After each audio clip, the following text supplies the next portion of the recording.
Why, hello. Welcome to the show. It is Sunday, November 3rd. Is it November? Yeah, November 3rd, 2019. Yeah, so back for another show this week, a little early. Zach's talking. Zach's talking right now, and nobody can hear him because I don't have his mic turned on yet. Hang on. There we go. Hi, Zach. Hello. Now people can hear you. Zach was saying that he's on time. His clock is set correctly this week. Well, yes, and it won't happen again. I was wondering. So that's a somewhat. it's- Well, okay. Is that an American phone? Is OnePlus an American company? No, but See, what I was that wondering doesn't matter was, because, pretty much. well, no okay, it should lock devices- onto the GPS, but I was wondering if something goofy in there with like daylight savings. Oh no. I- Boy, I don't know. it's configured to set this automatically. Right, just about but I think everybody's phone is. daylight savings is at a different time during the year in different parts of the world. I think. Okay, but it still runs a properly localized version of Android, so I don't think that would be a thing. Yeah, I don't know. Anyway, so on the show this week, we are talking about TV streaming services. Got some news about that. The iPhone 5 update that must be done. Well, it should have been done before today. And did you hear about the whole controversy about Blizzard a couple weeks ago? The whole gaming thing where they got in trouble or something like that, or some gamer got in trouble because he was something with China or whatever. Did you hear about all this? Do you have any idea what I'm talking about? Can you hear me? No, I couldn't there.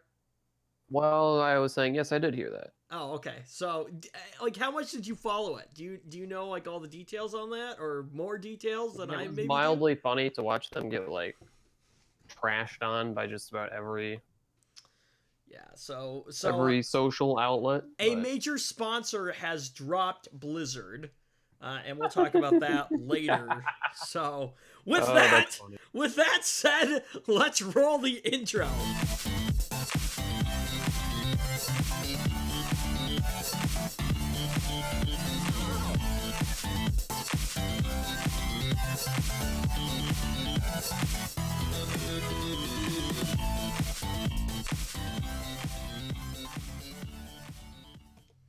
And back to us. So yes, update time though before we start with too much here. So remember a while back, about 3-4 months ago, I bought a brand new laptop, right? I do.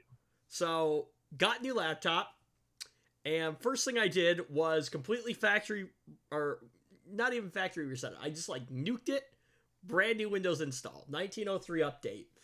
And That is what you want to do. remember what happened? Remember the issue that I kept running into, which was annoying as heck? I actually forgot what it was. So I would be running the 1903 update, but I had absolutely no audio. Not the most ideal thing in the world. But Was yeah. that a known issue with that specific computer? I don't know. It was a known issue in I'm sure you looked it up. Yeah, it was a known issue in previous Windows Windows versions. So, anyways, tried a bunch of driver updates, things like that. Eventually, got to the point where I was just like, "Screw it," and I rolled it back to the 1809 update where it was working just fine. Right. So last night, I did a thing. Last night. I was like, you know what? You updated again. Yes, I was like, you know what? It has been a while. Maybe they fixed the problem. So I ran the update, right? Fix the problem? Much to not my surprise, of course it hadn't fixed the problem, right? So I'm like, I am going to figure this out. So I start uninstalling all the audio drivers, right?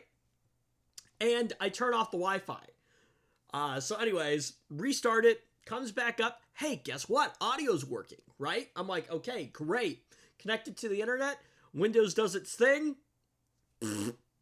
No audio again. So I'm like, what So the it probably automatically downloaded some driver or something that you had uninstalled that was messing with it. something. Well, okay, hang on, because let me tell you this. The problem is fixed, and I am on 1903 now. Did you kill the update service? Nope.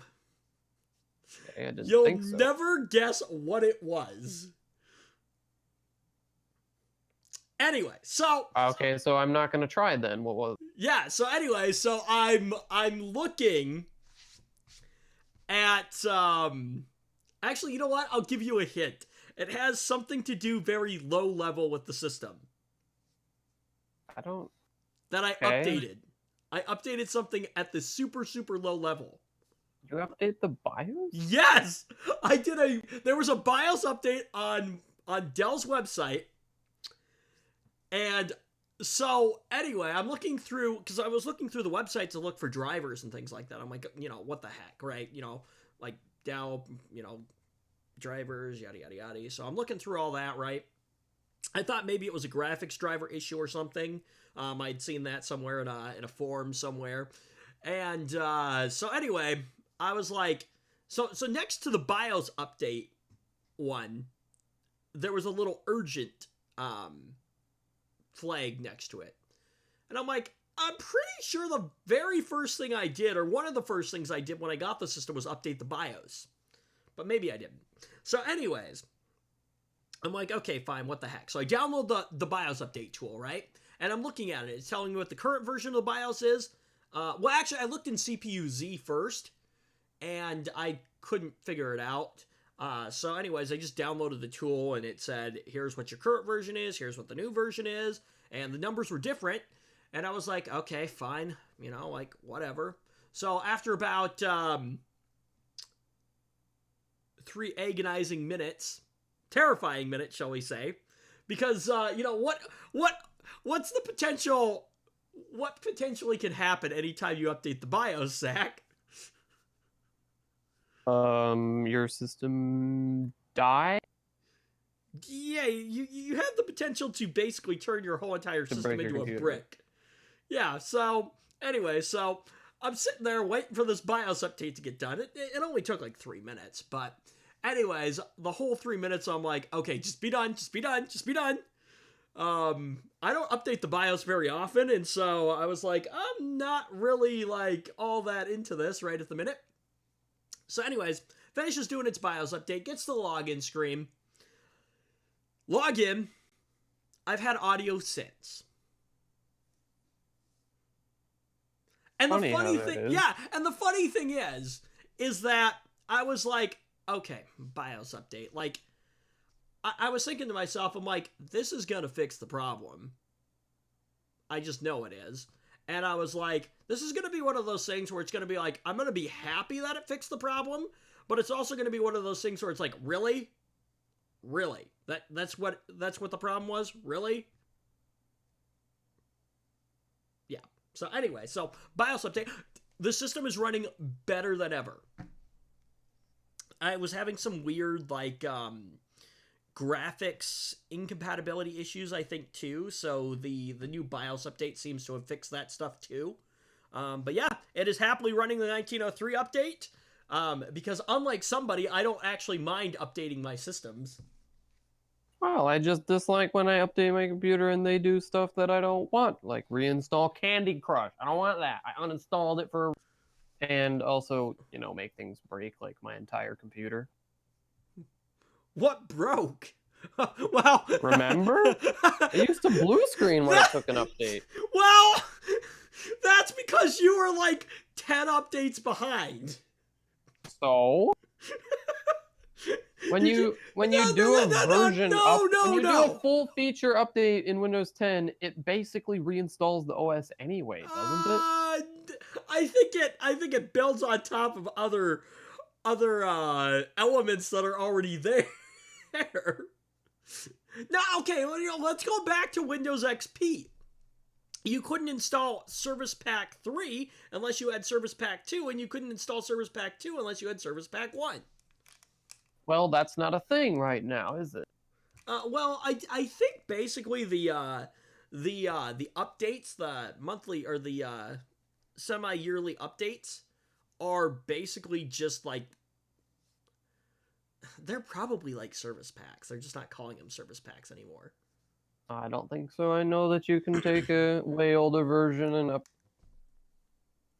Right, but like within a couple of updates being out, not probably like 10.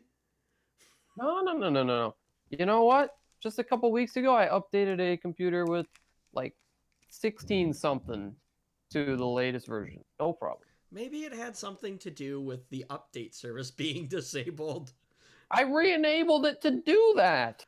Did you check for any updates? Yeah, of course you did. Yeah, I did. In fact, I let it do that. I let it do that for me, just the way Microsoft wanted it to be. You know, I let them do exactly what they wanted, and they screwed it up. Here's the thing, is that, and I probably can't give all the blame to Microsoft now. I just thought it was like a Windows issue with no sound. Turns out it was a BIOS update issue, or a BIOS issue. Anyways, but yeah, this is happily working right now. In fact, I'm going to mute this. And actually, Redmond is running 1903 now too. I did the update on Redmond last night too.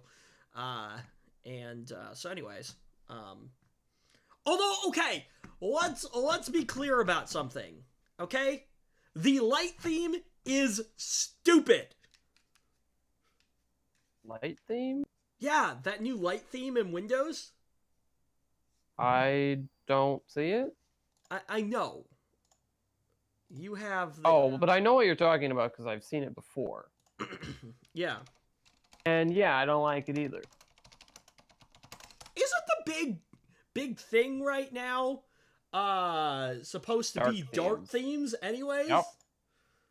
That's the big thing everybody wants to have. I don't know why. I mean, well, so I don't know. Dark themes are supposed to actually, I guess, be it's better for your battery if you have an OLED screen on your phone, but that's kind of irrelevant on your computer because you probably have an LCD of some description. Yeah. So and also, I'm sorry for whatever is going on beneath that you can probably hear. Beneath? Mm-hmm. What, you got like some construction going on or something? You know what? That's what it sounds like, but I don't know the answer. I don't care about the answer either. It's just loud. I always envisioned your room being on like a ground floor. It is not. The garage is beneath me. Oh, okay. And someone is using a power drill or something down. I don't know. I really your mic is not that sensitive, I don't think. Now mine. No. See, I have not been speaking when it's been going on. Yep. And you've got. If it goes off in the middle of a sentence, you'll hear it. Yeah. Okay. Yep. Anyways, well, shenanigans.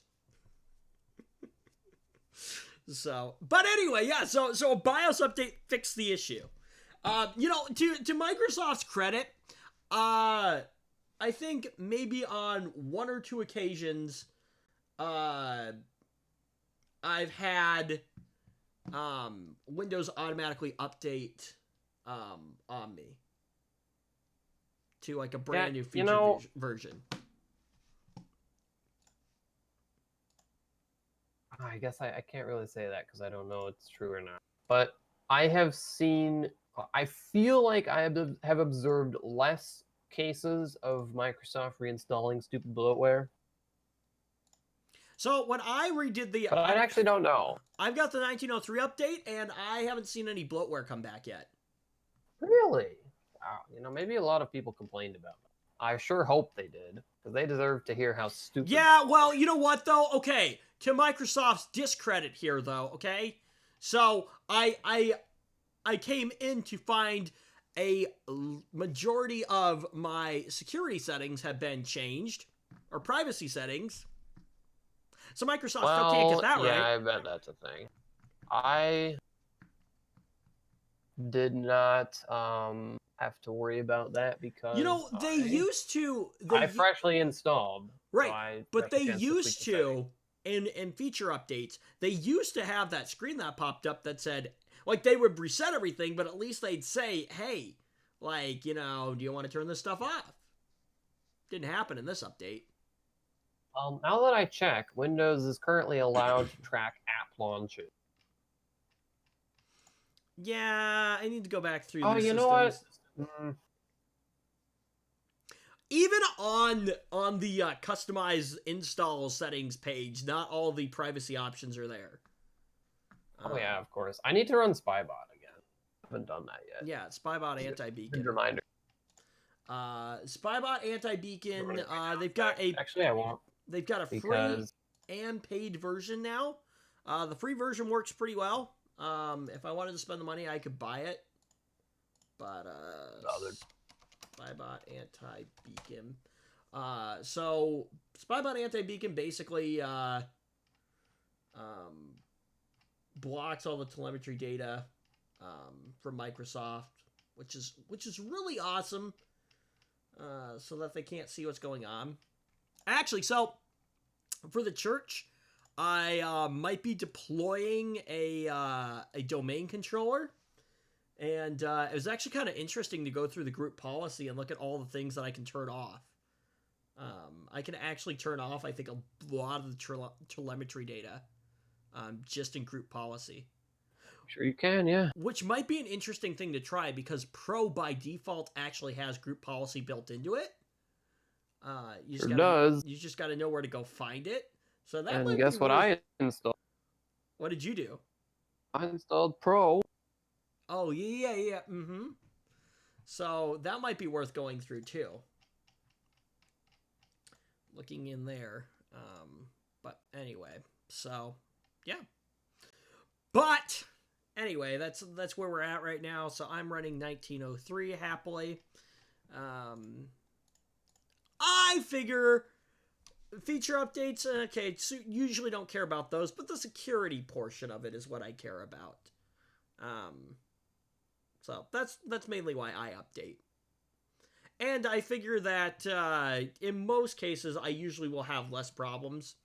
Although, clearly, in the case of the laptop, that was not the case. So, although an update did fix the other problem, so. But, yeah.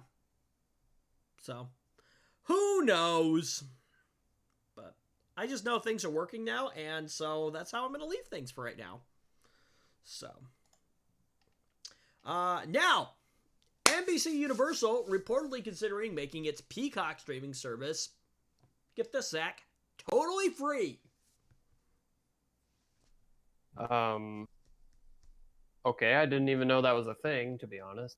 Nah, I don't think it's launched yet. Yeah, it launches in April 2020. So, Comcast and NBC Universal are reportedly weighing whether to make its upcoming Peacock streaming service free for all customers, according to CNBC. This is different from the company's previously announced plans. Originally, the goal was to offer a free ad-supported service to Comcast customers, or a report suggested that non-Comcast customers could subscribe to Peacock for a fee. The new plan will let anyone watch an ad-supported version of the streaming service for free, according to CNBC. Customers who want an ad-free version may be able to pay for a more premium service, the report adds. If true, Peacock would become the first major streaming platform to have an entirely free ad-supported option since Hulu's earliest days. Now, okay, I do agree with you. I pay for Hulu, and yet there's still flipping commercials in it. Yeah, that's stupid. Yeah, I agree. It's annoying. So yes, honestly, I get the privilege of paying if that extra. was a thing, I would lose exactly 0 sleep at night by just dropping the service and pirating everything I wanted to watch. Like, if they did that to me as a paying customer, I Better would hope your quit paying VPN. them and just... Better hope your VPN doesn't have a leak in it anywhere. Something NordVPN. NordVPN. Oh. Well, you're on PIA, so do you have the internet kill switch turned on?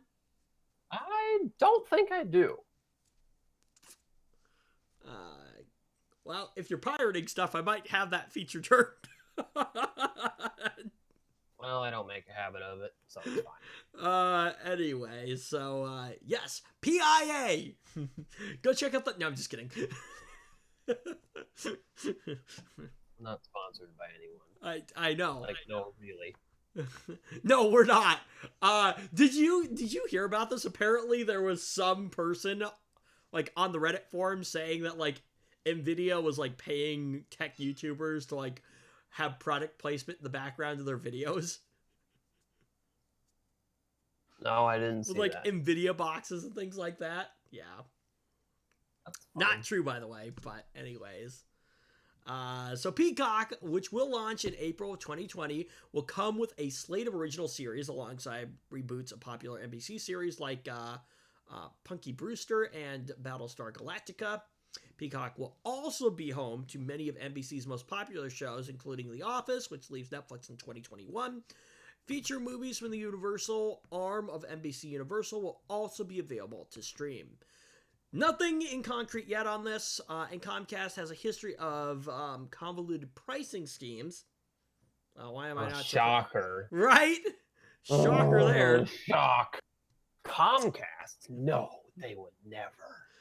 They would never do that. The company announced plans in September to give a free streaming box away to all of its internet-only subscribers, except in reality, customers had to pay for an additional rental to qualify. We talked about really that, remember? This is just another streaming service. Like, that's just it's getting out of hand. Like, this is seriously going to, like, this is really, we were just talking about piracy, and I think that just like this getting out of hand crap, this is going to push people towards piracy. Well, maybe. The more tech advanced people, at least it will. I mean, you really don't have to be that sophisticated to do that. If you don't want to be caught, maybe you do. I mean, do you remember apps like that old Popcorn Time? Like, that was easy to use. No, I don't remember that. Although I do remember BitTorrenting a couple things when I was young. There are apps that people make that do the torrenting for you. Well, yeah, this is true. Well, and stream yeah, okay, hang on, though. Hang on. You got to be careful with that. Something LimeWire? What of it? Remember it was, at the end, it was like a breeding ground for viruses? Oh, I'm sure. But again, like, this kind of stuff, like, people don't want to subscribe to 10 different services to get the content they want. Right, for sure, yeah. That's why I said, if somebody can figure out how to create some kind of contract with all these streaming services and then provide one streaming service for all, like, one login for all that stuff, right? Like, personally, I'm not a TV junkie, but if I want, I would probably not a TV junkie. Visitor of Pirate Bay. I'm not a TV junkie, but because of this crap. Because this is stupid. I think this is really stupid. I do enjoy the ability to watch programs on demand, whether they're an actual TV show or online content. But especially when streaming services that make you pay for the content anyway put ads in it. That is yes, Hulu. What the heck? Like, anyone who pays for that should be able to watch it with no ads because that's what they're paying for, right? I don't know. Yeah, the theory is supposed to be that you're paying for the service so that you don't, because the ads generate revenue. But if I'm paying for the service, you've already got revenue coming in, so what do you need ads for? More revenue. Idiot. Yeah. Not enough revenue. Now, granted, like now I believe Hulu produces their own content. Although, okay, so And Netflix by does subscribing too. to the service, you're paying for it. Right, Netflix does too, but Hulu also has live TV, which, okay, that's a different story. You can't pull ads out of live TV. And that I'm okay with. That's just the nature of how live TV streaming works. I mean, I'm sure there's a better way to do it. Sure, there's a better way I to don't do know. I don't know what you fill that space with, because the shows have ads built in. It could just be a separate schedule for paying customers then. Yeah, but the problem is the programs themselves, Which is the uninterrupted. reels. Yeah, but you're gonna run into a bunch of problems. I'm sure you're gonna have to fill the space with something. Just fill it with more content. Yeah, but okay, so you got to realize here's how this works, right? So, the TV station that I technically am still employed by, when I worked in Master Control, right? The reels come in one giant reel with black actually in them. Well, national spots added in, and then black where your local content goes. Wait, I thought we were talking about a streaming service. We are, but I'm talking about and this live TV thing is not referring to. No, but we're talking like about a ads. live stream. We're talking about ads, though. Wait, so Hulu offers a live TV service that like actually is part of people's like cable packages and stuff? Yeah, we subscribe to Hulu TV, so I can watch regular cable TV service or channels using my Hulu Live. Okay, I misunderstood that. Yeah, but that's live TV. Now, again, when you're talking live TV, you can't just pull those spots because they're built into the programs. And that I think is okay.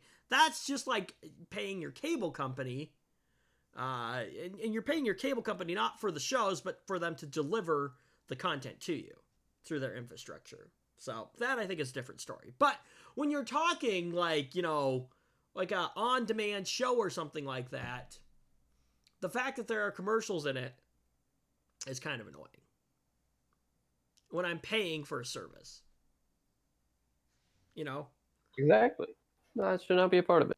Like the whole reason you have to pay for Sirius XM radio is because they got to make revenue somehow, and they don't do it by having ads. They do it by charging. By charging somebody. But you're paying that for the convenience of not having any ads. Like, we can go through example after example. The point's the same. Yeah. Well, you can get an ad-free experience on Hulu. You just got to pay more for it. You have to pay more? Mm-hmm.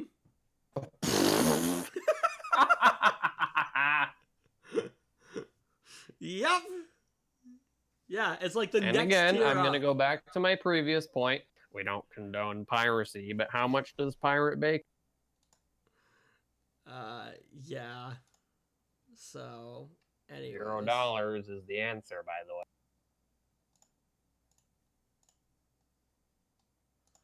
Oh, actually, no. You know what? The cost of Pirate Bay is the tiers of cable company exam. Well, yeah, you got to pay for access in. And those people, they do have an interest in how much people are pirating stuff, right? Like I'm sure that they make efforts to learn that information, right? And if they see people are pirating a lot, they obviously aren't going to be happy about that. Yeah. An interesting theory here. Now, I live in a pretty good area right now where I have a local co-op and I'm happy with my ISP. However, if I move away from this area, I don't know what what my options for ISPs are going to be. I am honestly, seriously considering looking into how much it would cost to connect into like a tier 2 provider. It's going to be more than you think. It's going to be more than I think. However, if I connect into a tier 2 provider, I probably have the option of reselling my bandwidth.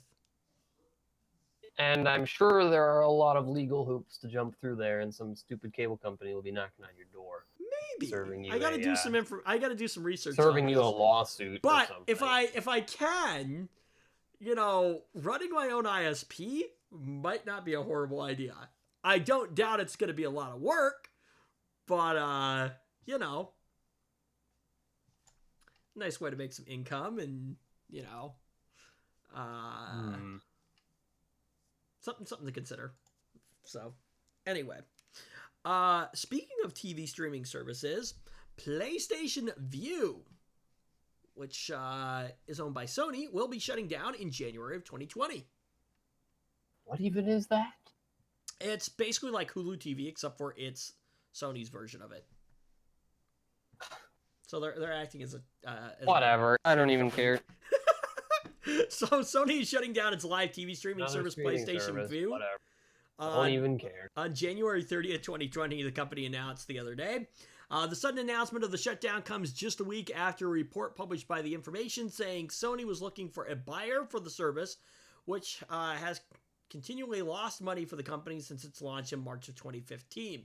Sony has repeatedly raised the price of Vue to try to offset its rising costs, most recently by $5 across all plans back in July. Now, see, here's the thing. Okay, so like PlayStation doesn't probably have they don't have the income of like an actual streaming service coming in. Like Hulu has, the actual streaming side of things too that's bringing revenue in, I'm sure. But anyway, unfortunately, the highly competitive pay TV industry with expensive content and network deals has been slower to change than we expected. Because of this, we have decided to remain focused on our core gaming business, Sony said in a blog post announcing the shutdown. PlayStation fans can continue to access movie and TV content through the PlayStation Store on PS4 and via our partnership with top entertainment apps. PlayStation Vue launched 4 years ago as an early competitor in the so-called pay TV market, which is a restructure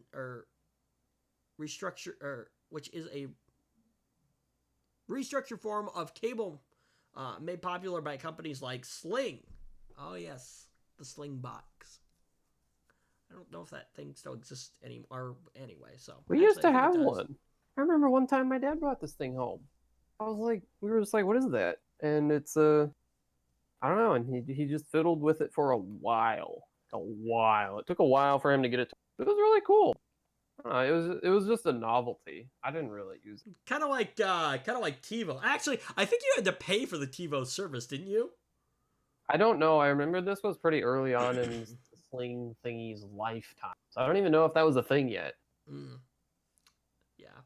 Like most other... As far as I know, at the time, it was simply a box that redirected your live TV to the internet so you could stream it anywhere. It didn't really do anything else. Yep, I think... At least not that I know of. I don't know. Maybe it did. I think you're right. Yep. So... which was kind of cool. I mean, fair enough. So I need to see if I can find... Well, actually, no, that won't work. Well, actually, it won't matter. I was going to say, actually, maybe. No. I should see if I can find a TV tuner, because then I can connect it into the antenna on top of the house and record at least the channels that are over the air. So, honestly, if you live in a decently sized metropolitan area, you can get a lot of free content just by having an antenna on the top of your house.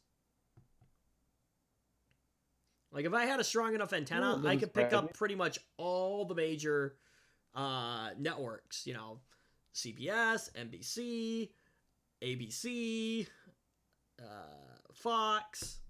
I think that's it for the major ones. Free HD content over the air. It's pretty good. Anyway, lost my spot.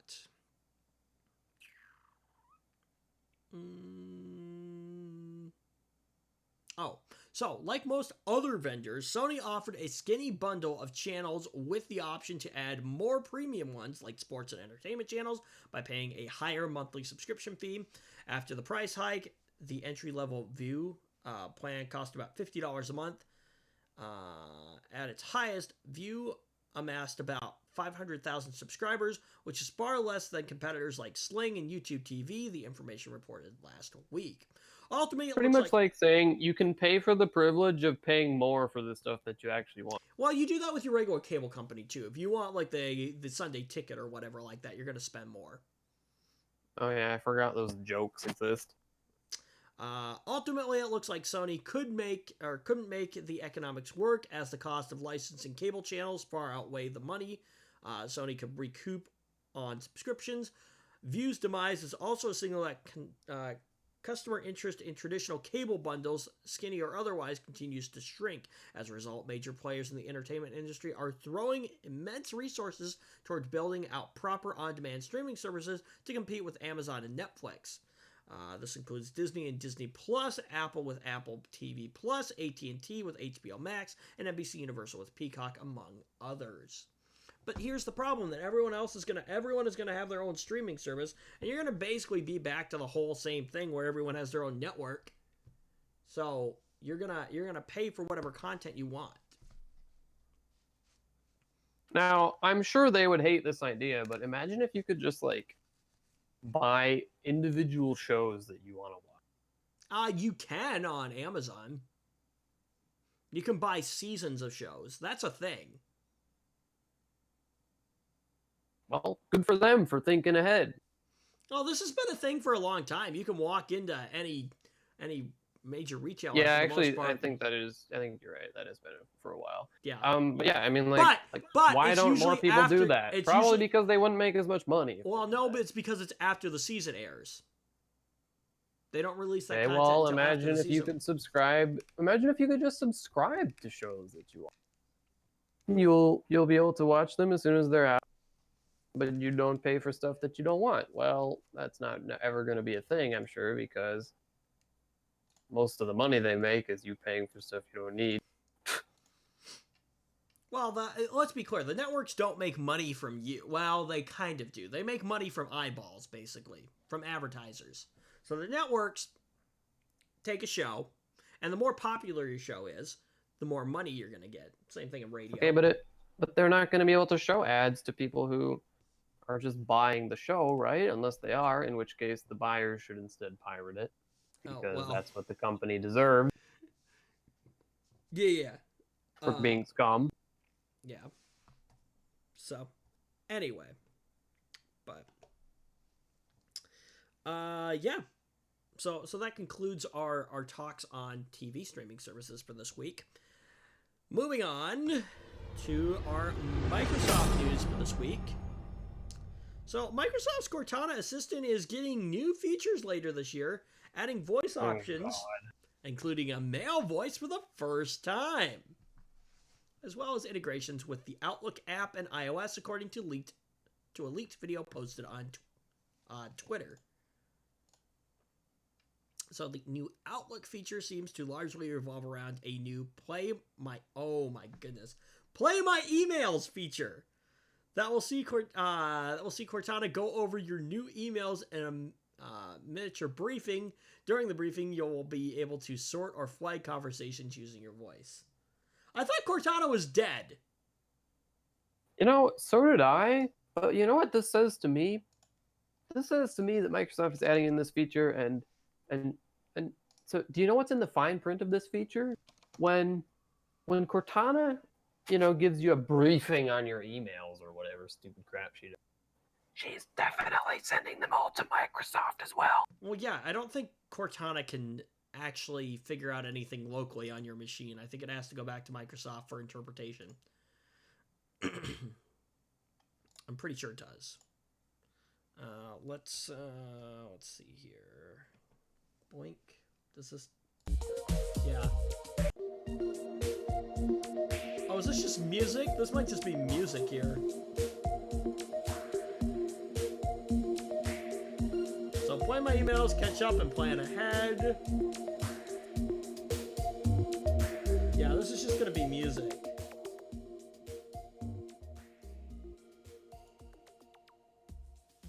Let's see. Voice options. Choose your assistant's voice.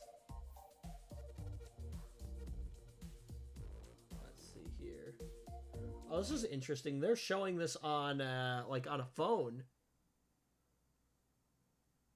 That's interesting.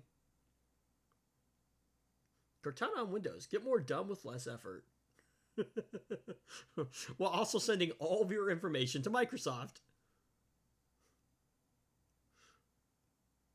I've already lost interest in this feature. Uh-huh. Yep. Briefing. Manage your calendar and commitments. Wow. Very cool. Oh, there's Microsoft's stupid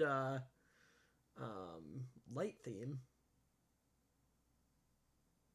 I will say the integration between the Microsoft products actually looks pretty neat, though. Hello, I'm Cortana, and I'm here to help. Die. Oh, I forgot you. That was a thing for you. I have set up countless computers, and I hear that every time, and I want to punch Cortana every time I hear that. I forgot that was a thing for you. Oh man, that's funny. So yeah, so the video also shows the option for a masculine voice for the Smart Assistant, which is a first for Microsoft and a welcome addition to the platform. Unfortunately, the video doesn't actually have any audio of what the new voice sounds like. So you're going to have to wait for Microsoft to formally release the feature if you actually care enough. There's also new Cortana features for Windows, including a briefing mode, which will generate a daily synopsis of your calendar and meetings in your inbox, and a new scheduling tool to add meetings to your calendar. I mean, the Google Assistant does that just fine. See, once again, and much better. I question, like, do people really use this? Oh, stuff? I'm sure people who have difficulty using a mouse and things like that love this feature.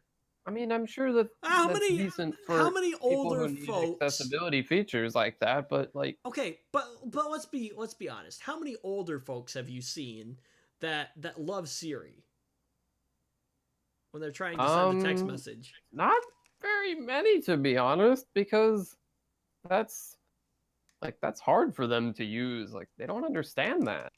Some of them do, though. Some of them do, but I think the majority of them think that's too complicated. It's not entirely clear when Microsoft plans to release these new features for Cortana, but HOXOD's tweet seems to indicate that they should arrive sometime later this year, probably in a feature update. So, yeah. Oh, yeah. So this is interesting. In my particular retail establishment, we fix cell phones, so we often see people come in with their phones. And we have batteries for a lot of the flip style phones too.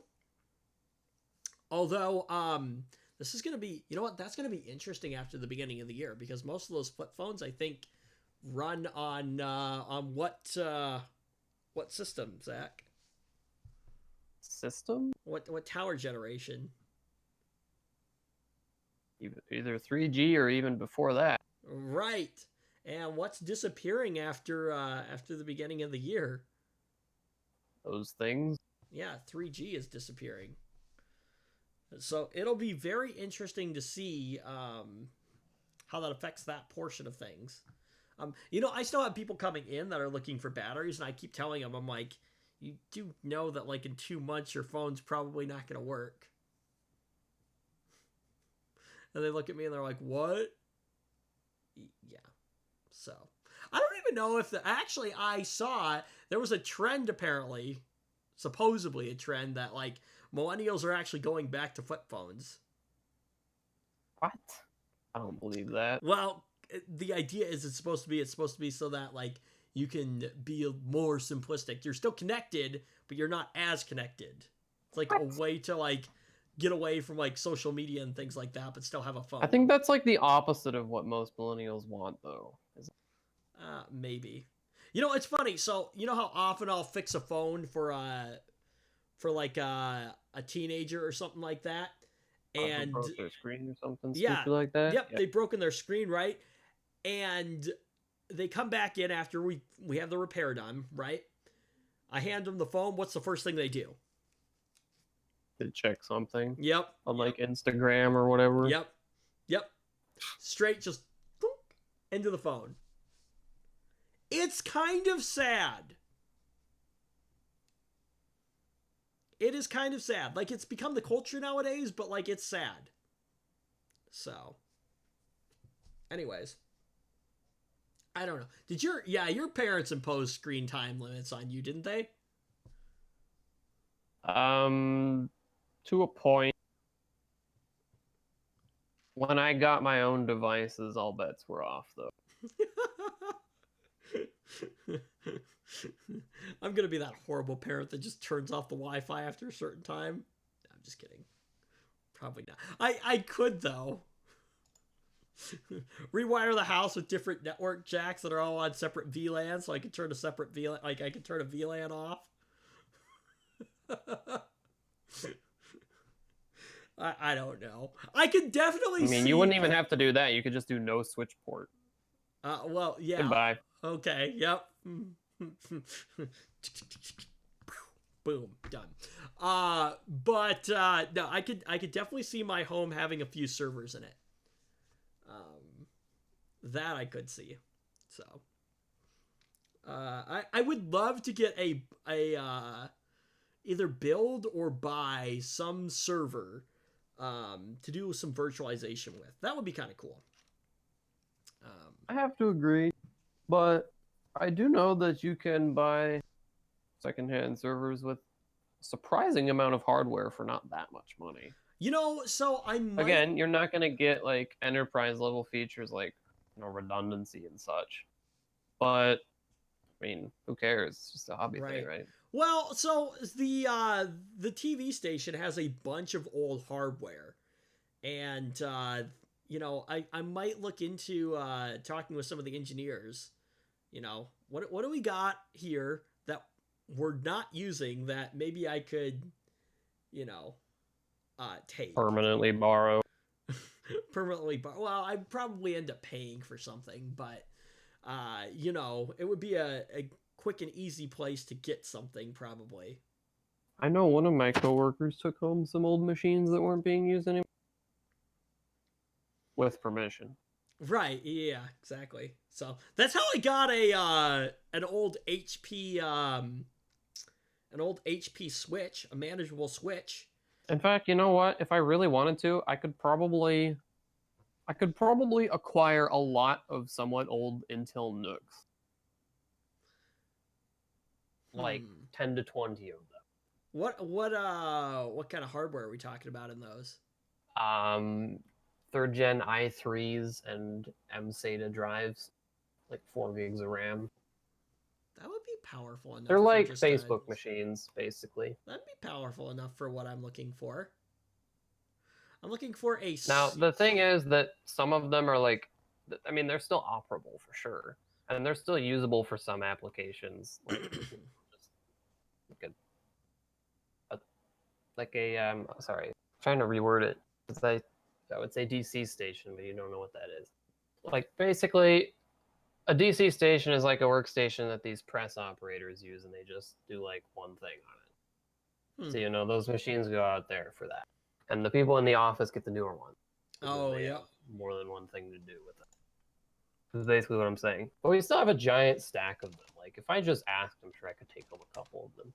Or at some point, I mean, like, I've been recommending, like, you know, hey, these... We've been phasing out a lot of them because they have SATA hard drives in them, right? And they're all like 120 gigs. And we're taking them out of service because people are running out of storage. And wait, you're not storing all that on the file server somewhere? That's too hard for some people. And also 120 is... You can map a drive for them! Well, you guys probably don't want to do that. That's what we do. But look, forget that, okay? They're still pretty old, okay? They have like 4 gigs of RAM and they're 120 gigs. Like, come on. Windows takes up like half of that. So, but yeah, I mean, they're just like sitting in the cabinet, and it's just not really a thing for us to upgrade them with more storage because, I mean, let's say we buy those SATA drives, right? I mean, they're kind of hard to come by. Not many reputable brands even make them. And all the new ones use M.2 anyway, so they're not even gonna get reused in the future. Holy So it crap. really doesn't make any sense to upgrade them. That is a weird looking. Wow. What? I'm looking at one of these SATA drives. It is literally. I was thinking. I remember thinking, well, why don't we just upgrade these? And then I opened one up and I was like, oh, well, that sucks. Also, they use DDR3. Again, it's just there's not. Here we go. New egg for an 1 terabyte SATA, $139.99. We don't put 1 terabytes in. Okay, fine. 512. What's the brand though? I remember looking and they're all just sketchy, weird brands that I've never even heard. Orico. Okay, exactly. 256, $40. 40 gigabytes. That's right, $40. I'm stupid. Yeah, like I don't know. Like, what is this? Let's see. What is this? 128 gigabytes. What is this brand? Like, I don't even know what this brand is. Okay, here's a It doesn't even have a brand. It's got like a shark logo on it. Point being, these are not really a thing anymore. They've pretty much been replaced by M.2. Yeah. You know, so a Nook is an interesting. We have at my current employer we have miniature like Lenovo's basically that are. Personally, I quite like the Nooks. I mean, they all have solid state. They're a nice they're size. Not huge. They don't take up a lot of space at all. Right. The only thing that's kind of annoying about them is that the different generations have all got different display outputs on, which is really annoying because we have like 3 different generations hanging around. And so, you might drag like a mini HDMI cable down and then realize it's actually got a regular HDMI. Here's the only thing I don't necessarily, well, like, I'd like, but I don't like, is so you're going to pay for the Nook, right? But then you have to also provide your own storage, your own memory, your own, yeah, but the price kind of reflects that. Like, the ones that we've been buying now, I mean, they have built-in Wi-Fi, they have a Gen 8 i3, I think, and they're like... Oh, this is a kit, never mind, okay. They're like $300 or something. I mean, that's not bad. Okay, put some like 8 hang gigs on. of memory and a $300, Zach. You can build a low end full system for that much. For what it is, though. For what it is, okay, you have to compare it to like a laptop, right? Because I mean that's kind of what it is, right? Or even a pre-built desktop. Of course, it's not going to compare to putting it together yourself. When you have hundreds of machines, you're not going to put them all together yourself. Okay. Intel NUC 8 mainstream G Mini PC with a Core i5 8265U.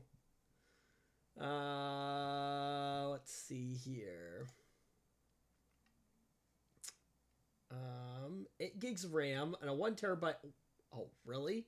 Either a 1 terabyte hard drive or a 256 gigabyte M.2 SSD for $778. Well, that's because you're buying a kit. No, that's a ready to go. Exactly. There's like a bare bones version that doesn't include any of that. It's just no storage or memory. Also, we buy the slim ones that don't have a 2.5-inch base. Just be lucky that your actual employer has real hardware and not those like HP thin clients that rely on Citrix. I hate those things. Oh, you said the C word. What, Citrix? So, you know what? We actually utilize Citrix at our at my employer to provide one of our applications to us. Yeah, there are a few users at my employer that use Citrix for a certain application that's by some stupid. And whenever it doesn't work, they think it's our problem, even if it's not our problem. And also, so here's another particularly evil thing that it does. It will complain that it wants to be updated, right? Even though it works completely fine. Oh yeah, And then we'll I think I update have. it and it will stop working. I And I'll think be I. like, see, this is what you wanted. This is where we're at now because you complained about the stupid thing that wanted to update. We didn't have to update it at all. It was going to work fine, but now look where we are. So can't you, as an IT admin, basically just say no, we're not going to update it? I mean, it's not like they're going to be able to update it by themselves. I mean, it depends. Like, yes, I can do that, but at the same time, I'm not in the business of pissing people off. Yeah, but you just go hide in the IT office again. Or in fact, you don't even have to. You can just remote in and do it from there.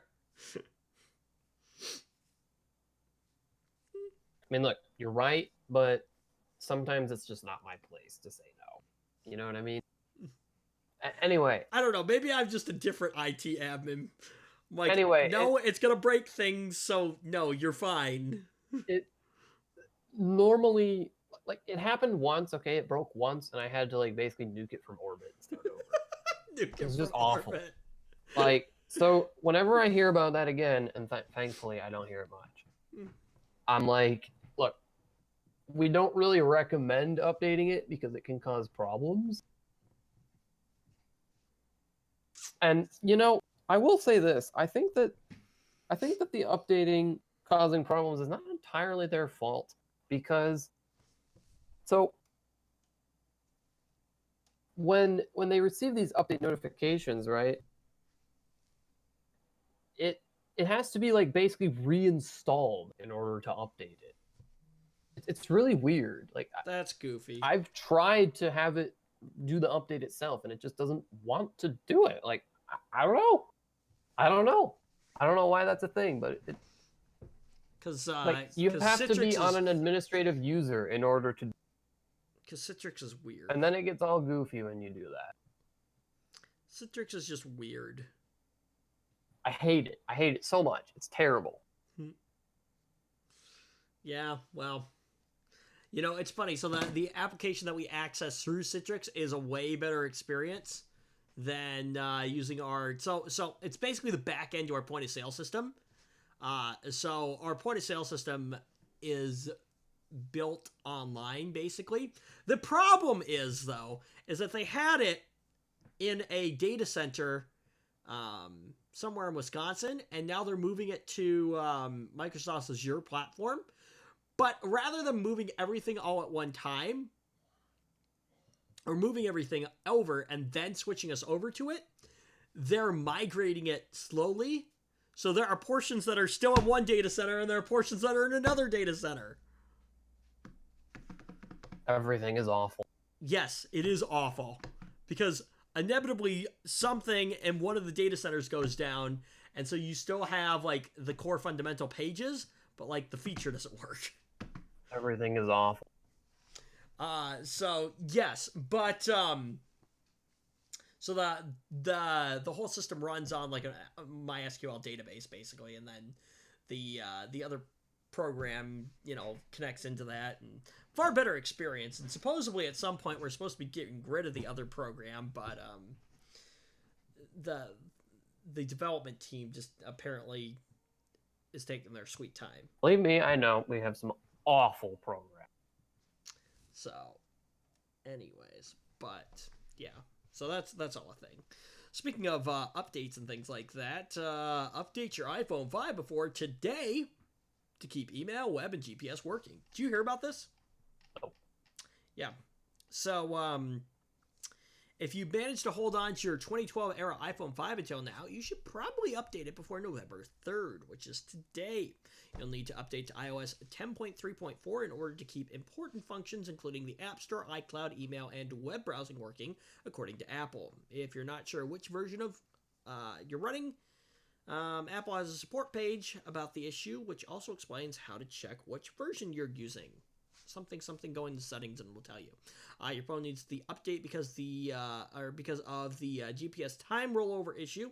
Basically, GPS devices measure date and time using a week counter, which is only able to count up to week 1024. Okay, how appropriate. After which the counter resets back to 0 since GPS requires accurate time data to function. The reset can disrupt location data too. Date resets are a recurring issue for technology, probably most famously in the millennium. The Y2K bug. The nukes are gonna drop out of the sky. Anyway, yeah, so this is the thing. If you haven't done it, I'm sure you can still do the update. Yeah. Cool. So very cool. That's a thing. Blizzard. This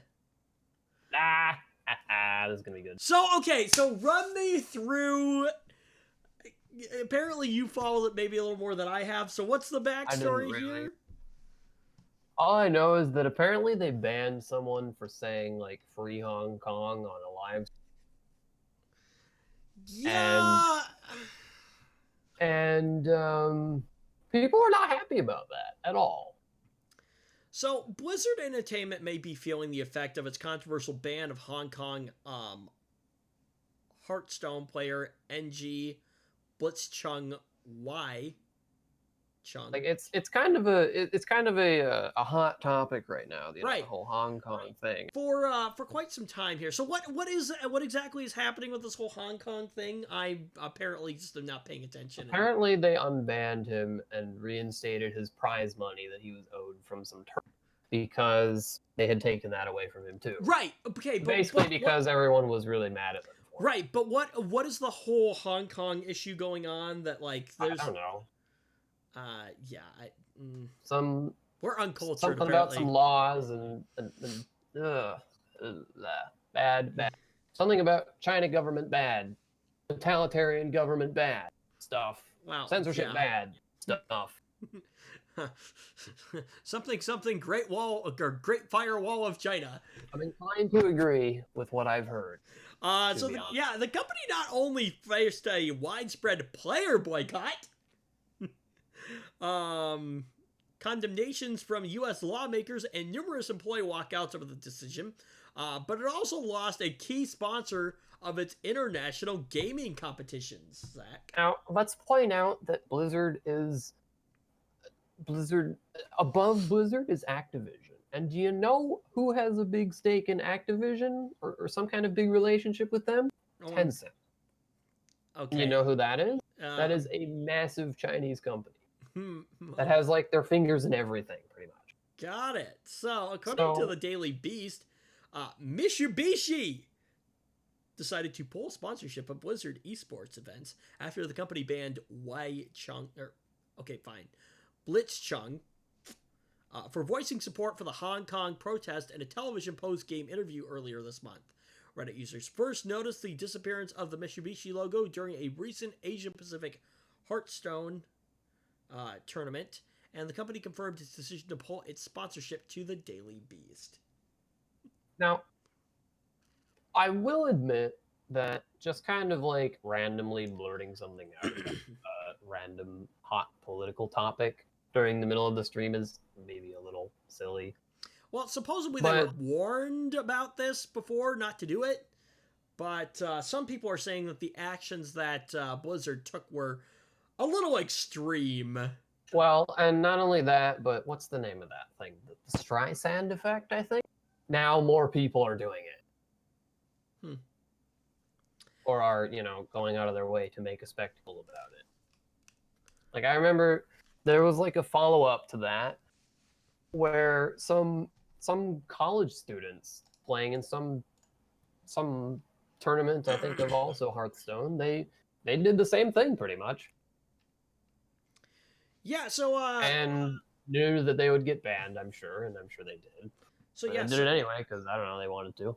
Going back, so Blizzard issued it was a year-long ban.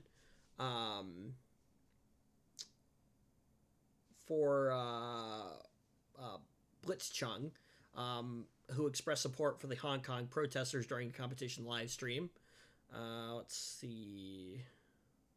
And they were withholding prize money that he would have earned from from competing in the tournament. So he was interviewed after a Grandmasters match, and at the end of the interview,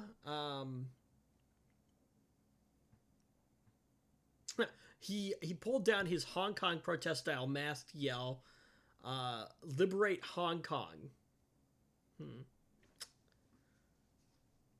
Yeah, seemingly worried at the potential repercussions for its Chinese business interests, Blizzard responded to the incident by banning Blitzchung from competing in Hearthstone tournaments for 1 year.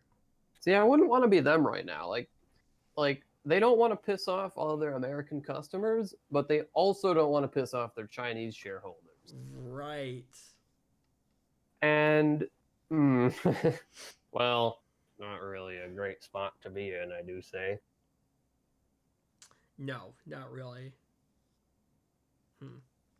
So, yeah, the arm of Mitsubishi that pulled its sponsorship support was Mitsubishi Motors Taiwan, and Taiwanese branch of the Japanese auto company.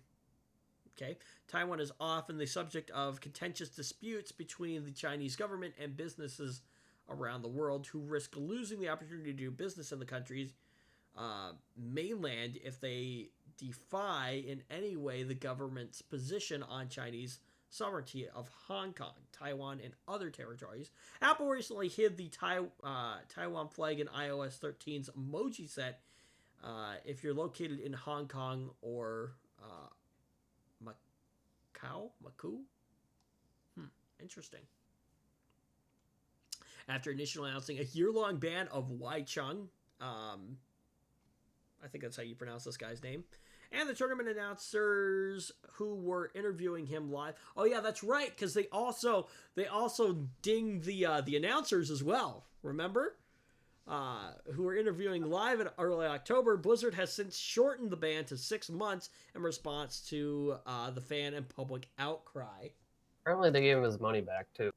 But the company also claimed its decision was not motivated by its relationship with Definitely was not motivated by anything. with the Chinese government, a position critics have found dubious. I mean, yeah, I find that hard to believe, personally. Blizzard operates numerous online video games in China, and it also oversees esports teams and leagues for some of its most successful parties, like Overwatch and Hearthstone in the country. The company said it took issue with Blitzchung using the official tournament telecast to express his political views, and it has since banned U.S. college students and Twitch users for continuing to express support for Hong Kong. I mean, I will admit that, yeah, it is kind of obnoxious to just, like, randomly do it. But right, yeah. At the same time, you know, if you react like this to it, as I said before, more people are going to do it. You know, so there's a lot of different things they could have done. They could have cut to commercial. Or, you know, like, what do you do when there's what happens in TV when there's an issue? Because this happened to me. Oh, crap, something's not working. Oh, shoot, the prompter went out. What did I hear as a master control operator? Go to break, go to break, go to break, go to break, go to break. Okay. Click.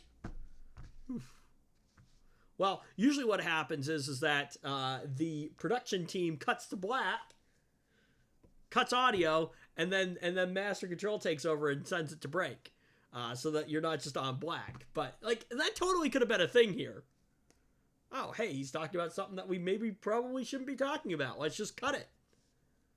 Like, whose decision was it to let it air? I don't know who was controlling everything. I don't know. I don't know how any of it works. I just find it mildly funny to watch them squirm. Right. Yeah. BlizzCon starts this Friday, where discussion about the Hong Kong protest will likely become a flashpoint. For further controversy, nonprofit organization Fight for the Future has organized a new gaming-centric campaign called Gamers for Freedom that plans to protest the event. So, I'm sure that makes them very displeased. So yeah, it is an interesting dilemma here. You don't want to lose the support of your Chinese shareholders, right? But like, you also don't want to lose your fan base. What do you do? Well, I don't know. Bury their heads in the sand, most likely. Which one gives you more money? Although, so like, if you make the consumer mad enough, though, to the point where they're not going to buy your product, it doesn't matter whether you have a shareholder or not. In most cases, probably. Unfortunately, I don't think that they're probably not going to lose that much over it. Yeah, I don't know. So, well, how many people? Oh, I'm quitting Facebook. How many people, say they're going to do it? Like, how many people can actually follow through on that? So, anyway, but yeah. What else did I have for this week? There was an Amazon error that Amazon blames error for blocking Nintendo resellers from listing products. So blocking what sellers? Nintendo resellers from listing products. So that was a thing. And what else? Motorola's folding screen Razr revealed in 10 leaked images. So it does actually look like a Razr. Yeah, I saw one.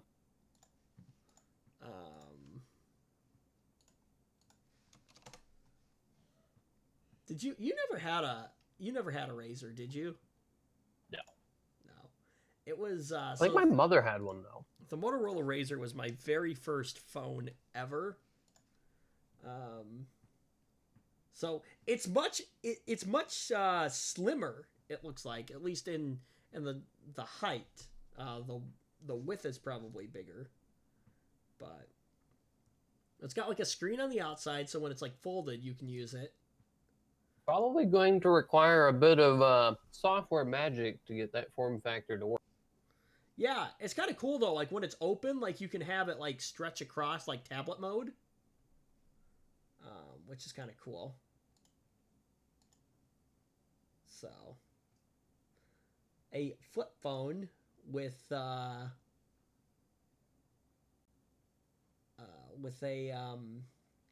oh goodness, with a flip or with a smartphone, with smartphone software basically. So, but that's all a thing. So, anyway, yeah, kind of cool. So, all right. Well, I don't have anything else for this week. I doubt you do either. Mm-hmm. So, all right. Well, that does it. We're off. So we'll see you next week here, same time, same place. I was about to do the Linus Tech Tips outro. Same bat time, same bat channel. So, anyways, all right, we'll see you next week. Like, subscribe, all that fun stuff. Yeah, bye.